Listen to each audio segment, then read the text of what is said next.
आप सबके पास screen show हो रही है। टॉपिक हमारा जो कल टॉपिक था वही सेम है। सिंपल रिग्रेशन एनालिसिस हम कर रहे हैं ऑर्डिनरी लीस्ट स्क्वायर मेथड के थ्रू। एग्जांपल 6.1 है। ईयर आपके पास 1971 से लेके 1980 तक गिवन है, यानी 10 ईयर डेटा है। एन की वैल्यूज रिप्रेजेंट करेगी नंबर ऑफ ईयर्स को।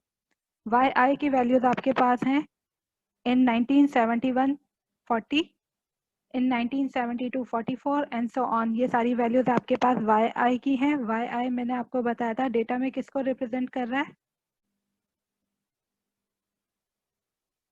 कॉर्न प्रोडक्शन को।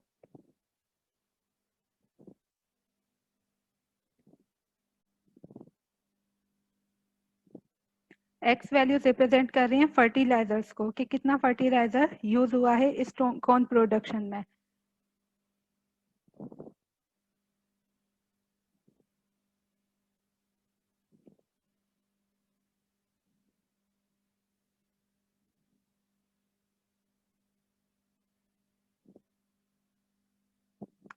अब ये तो डेटा हमारे पास गिवन है, जैसे आपको ये पास टेबल 6.1 है, वहाँ यहाँ तक डेटा गिवन है। अब जो हमने वैल्यूज एस्टिमेट की हैं ऑर्डिनरी लीस्ट स्क्वायर मेथड से बी नॉट और बी वन की, वो हम यहाँ पे पुट करेंगे और हमें जो वैल्यू चाहिए वो चाहिए वाई एस्टिमेटेड, जैसे हम वाई कैप से शो करते हैं।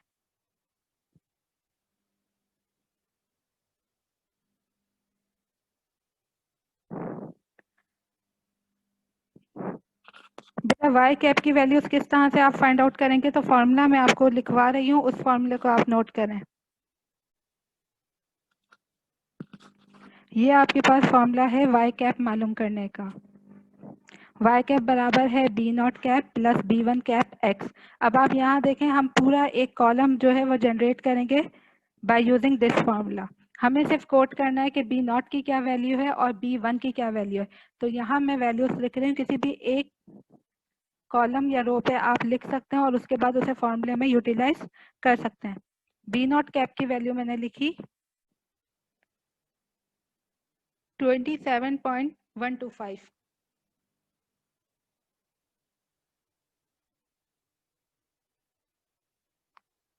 बी वन कैप की वैल्यू लिखी, ये जो वैल्यू है ये आपके पास है बी नॉट कैप की। सेकेंडली हम वैल्यू लिखेंगे बी वन कैप की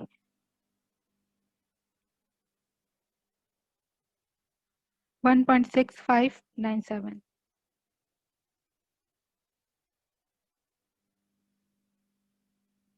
अब इन दो वैल्यूज को आपने यूज करना है इस फॉर्मूला में। तो वाई कैप के लिए आप यहाँ पे जो वैल्यू लिखेंगे वो किस तरह से लिखेंगे, इज इक्वल टू सम।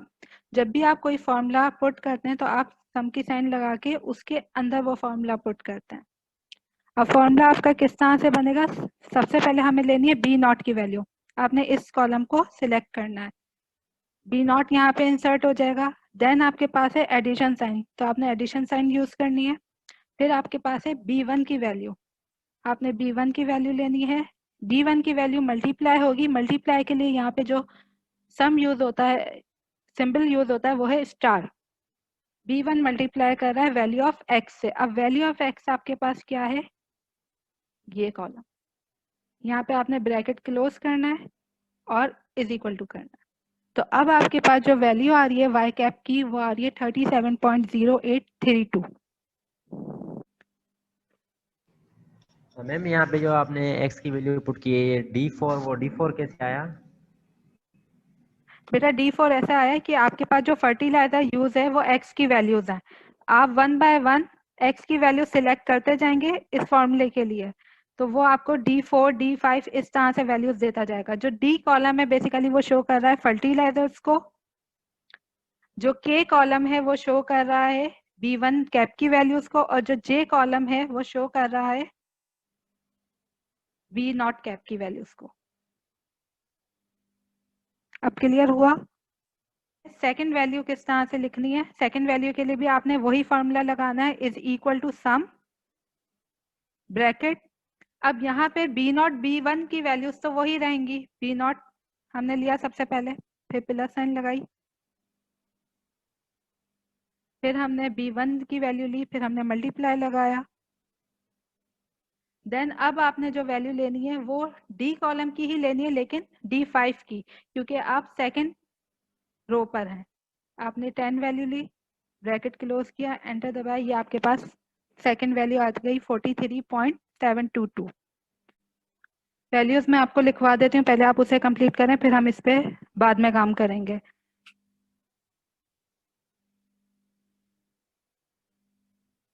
आपके पास जो नेक्स्ट वैल्यू है वो है 50.3611।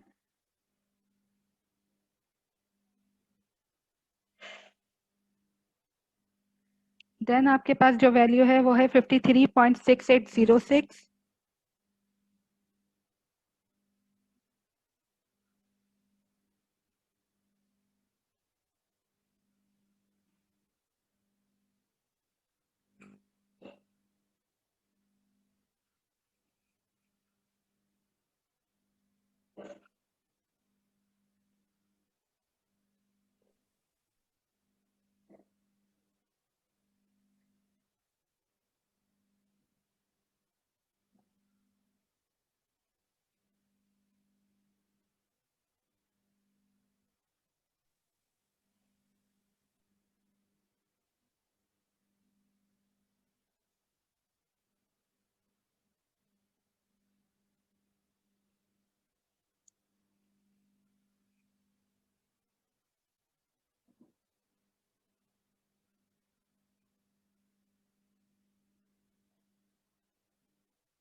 बेटा ये हमारे पास जनरेट हो गई y एस्टिमेटेड वैल्यू का है। अब आपने यहाँ पे निकालना है रेजिडुअल। कल मैंने आपको रेजिडुअल बताया था, रेजिडुअल कहते हैं डिफरेंस ऑफ डेविएशन, के कितना ओरिजिनल लाइन से बेस्ट फिट लाइन दूर है, क्या डिफरेंस आ रहा है। तो यहाँ पे सबसे पहले हमने रेजिडुअल निकालना है, यानी EI।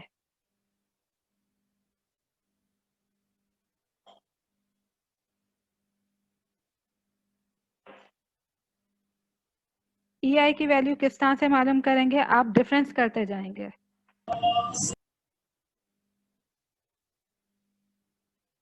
आपने डिफरेंस करना है y का y कैप के साथ। तो यहाँ पे आपका जो पहला आंसर आ रहा है वो आप किस तरह से निकालेंगे, again is equal to some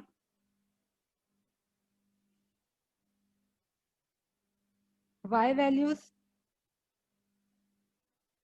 minus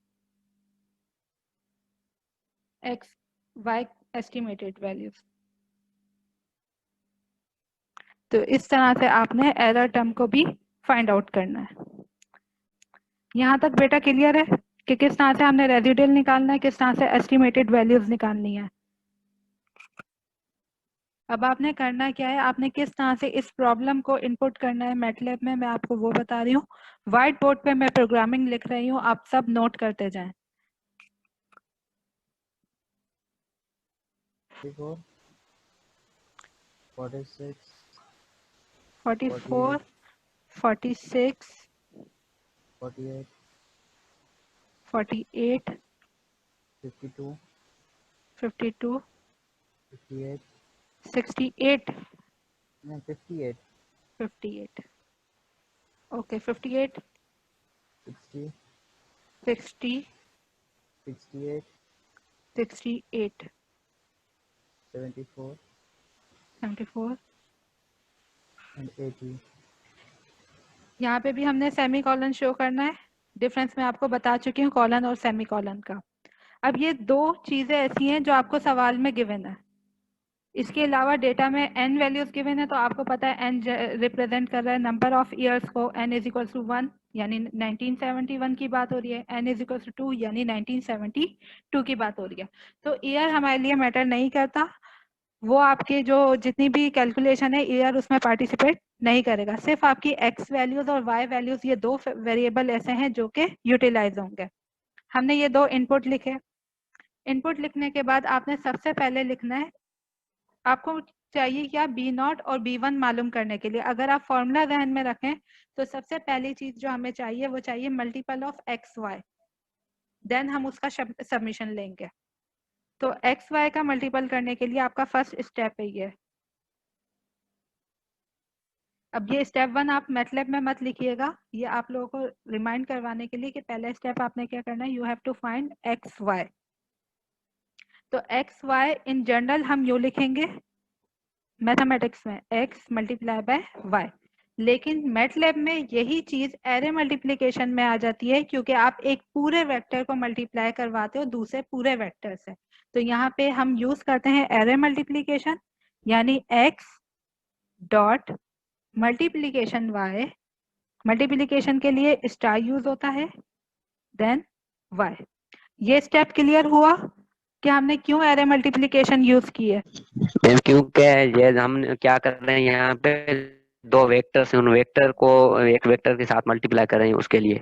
जी बिल्कुल, जब दो वेक्टर आपस में मल्टीप्लाई होते हैं तो एरे मल्टीप्लिकेशन यूज होता है, लेकिन अगर एक स्केलर हो दूसरा वेक्टर हो तब एरे मल्टीप्लिकेशन की नीड नहीं होती। अब एक्स वाई के बाद जो सेकंड चीज आपने मालूम हाँ करनी मैम, है, तब हम सिर्फ स्टार लगाएंगे। जी सिर्फ स्टार लगाएंगे। जो अब सेकंड चीज आपने मालूम करनी है वो मालूम करनी है एक्स स्क्वायर। तो यहाँ पे एक्स स्क्वायर इन जनरल अगर मैं कल जैसे लिखा था वैसे लिखूं तो आपके पास x2, अब यहाँ पे 2 पावर है, मैं दोबारा से रिपीट कर रही हूँ, x2 मीन्स एक्स स्क्वायर। अगर ये 2 पहले लिखा जाता तो फिर ये कोफिशिएंट होता, अभी ये पावर है।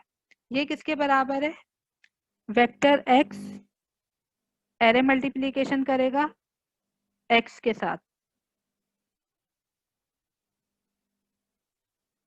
यानी एक्स स्क्वायर हमारे पास बराबर हो गया x dot star x square हमने मालूम कर दिया। देन लेंथ आपने बतानी है x की। एन क्या शो कर रहा है आपके पास कि टोटल डेटा कितनी लेंथ पे मुश्तमिल है, यानी कितने ईयर्स पे मुश्तमिल है। तो स्मॉल एन शो करेगा नंबर ऑफ ईयर्स को, वो आपके पास बराबर है लेंथ ऑफ द डेटा।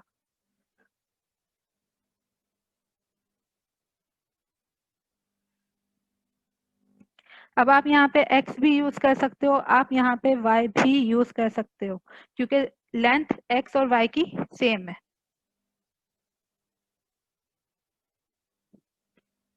अच्छा, प्रोग्रामिंग में जब आप सेमी कॉलन लगाते हो इसका एक और भी मकसद होता है। इसका मकसद ये होता है कि फौरन आपको जो आंसर हैं वो डिस्प्ले ना किए जाएं। जब आप किसी कॉलम लाइन में सेमी कॉलन नहीं लगाते तो वो उसका आंसर आपको या वो वेक्टर आपको दोबारा से डिस्प्ले कर देगा, इसलिए हम सेमी कॉलन हर लाइन में लगाते जाएंगे जब तक कि हमें फाइनल अपनी कैलकुलेशन नहीं मालूम करनी। एक्स और वाई इनपुट करने के बाद अब हमने फॉर्मूला रखना है b1 का। n आपके पास स्केलर नंबर है तो यहाँ पे एरे मल्टीप्लिकेशन यूज नहीं होगी, सिंपल मल्टीप्लिकेशन यूज होगी, यानी n multiply by sum of X Y. MATLAB में भी हम सम को, क्योंकि वहां पे कोई सिंबल नहीं होता, तो हम एक्स वाई से सम को SUM से ही शो करते हैं, X Y.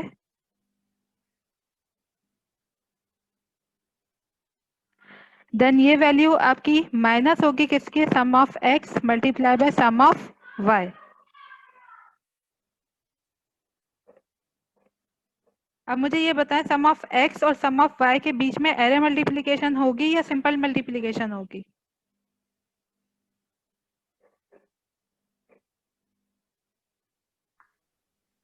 Ma'am simple multiplication होगी, बेटा रीजन? क्योंकि मैम जब उसका सम हो जाएगा वो एक स्केलर में कन्वर्ट हो जाएगा। एग्जैक्टली तो यहाँ पे हम क्या करेंगे, sum of X ordinary multiplication use होगी, then sum of Y.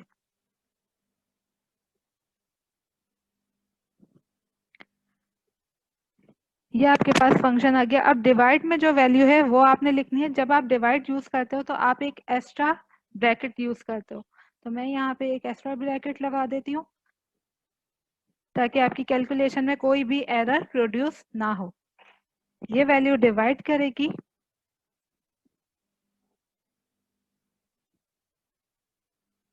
n times, यानी n multiply by sum of X square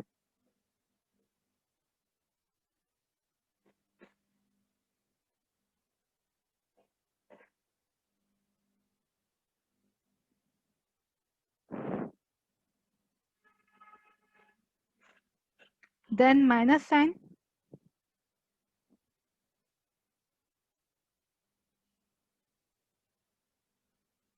some x का होल स्क्वायर। तो अब यहाँ पे हम लिखेंगे सम x, x के ऊपर स्क्वायर आएगा। अब यहाँ पे पावर देने जरूरी है, हम यहाँ पे कैप जरूर लगाएंगे वरना आपकी मिस्टेक कैलकुलेट होगी, क्योंकि ये प्रोग्रामिंग का काम है।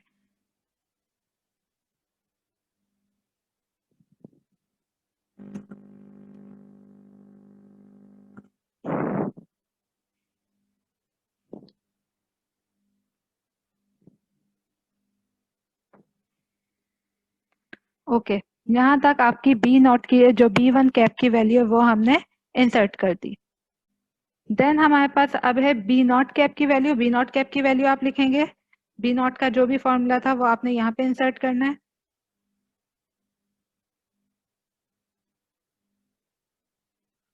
बी नॉट बराबर है mean of y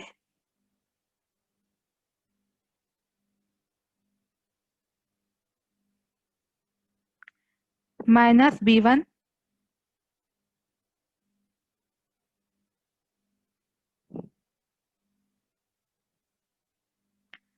B1 multiply होगा मीन ऑफ x से।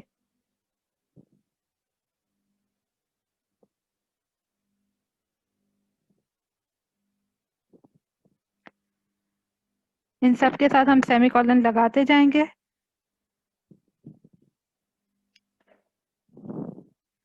अब इन द एंड यहाँ से तो हमें वैल्यूज मिल जाएंगी, हमें अब y एस्टिमेट की वैल्यू मालूम करनी है। तो y एस्टिमेट की वैल्यू किसके बराबर है उसका फॉर्मूला आप मेंशन कर दें।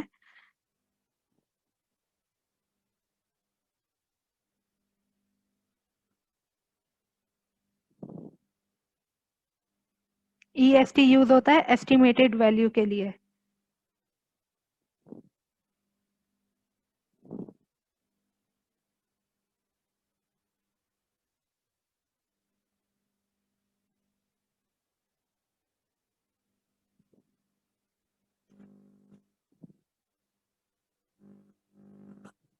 हमारे पास x और y सवाल में दिया जाएगा, हमने उसे वेक्टर फॉर्म में लिखना है इसलिए हमने सेमीकोलन लगा दिया। फिर हमने B1 और B0 का फॉर्मूला मैटलैब में पुट करना है। आपने खास तौर पे ख्याल रखना है एरे मल्टीप्लिकेशन का, पावर नोटेशन का और ब्रैकेट्स का, क्योंकि मोस्टली जो मैटलैब में एरर्स आते हैं वो इन्हीं 3 बिना पे आते हैं। या तो एरे मल्टीप्लिकेशन में कोई डिफरेंस होता है, या फिर आपके पास जितनी भी टर्म्स होती हैं उनमें आपने कोई ना कोई एक चीज मिस की होती है। फिर B0 क्या आपने फंक्शन लिखा, B0 किसके बराबर है, y एस्टिमेटेड की वैल्यूज लिखी, इसका फॉर्मूला आपने पुट किया, रेजिडुअल का फॉर्मूला पुट किया और देन रेजिडुअल स्क्वायर का फॉर्मूला पुट किया। ये सारी वो वैल्यूज हैं जो कि हमें हमारी प्रॉब्लम के लिए रिक्वायर्ड है। Test of significance of parametric estimate मालूम करने के लिए हमारे पास फॉर्मूलाज हैं। आप लोग अपनी बुक का पेज नंबर 130 चेक कर लें। जिनके पास बुक है ठीक है, जिनके पास बुक नहीं है बेटा आपके पास LMS पे बुक का नेम मौजूद है, उसे डाउनलोड कर लें PDF फॉर्मेट में ताकि आपको आसानी हो।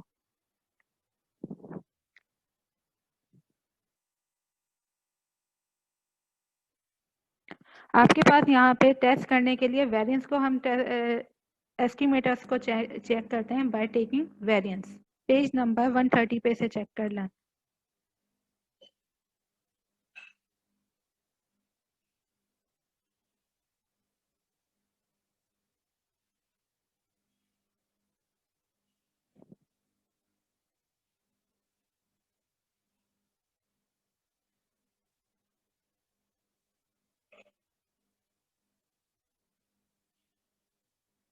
अब इन इक्वेशन में जो एक्स आई है वो तो आपके पास अंडरस्टूड है, एक्स आई आपके पास डेटा की वैल्यू, उसे आपने स्क्वायर करना है।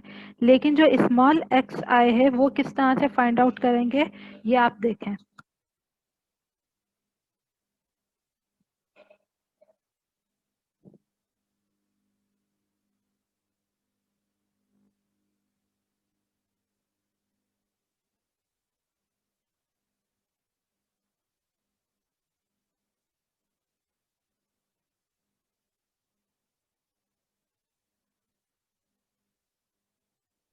ये फॉर्मूला यूज होगा स्मॉल एक्स आई मालूम करने को।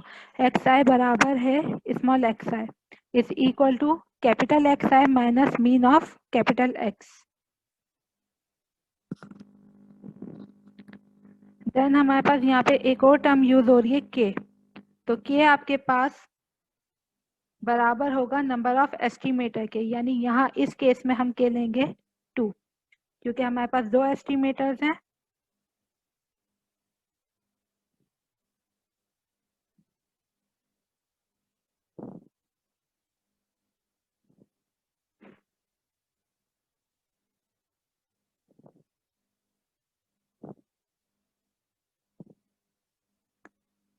यहाँ तक आप लोगों ने कवर करके आना है 130 तक।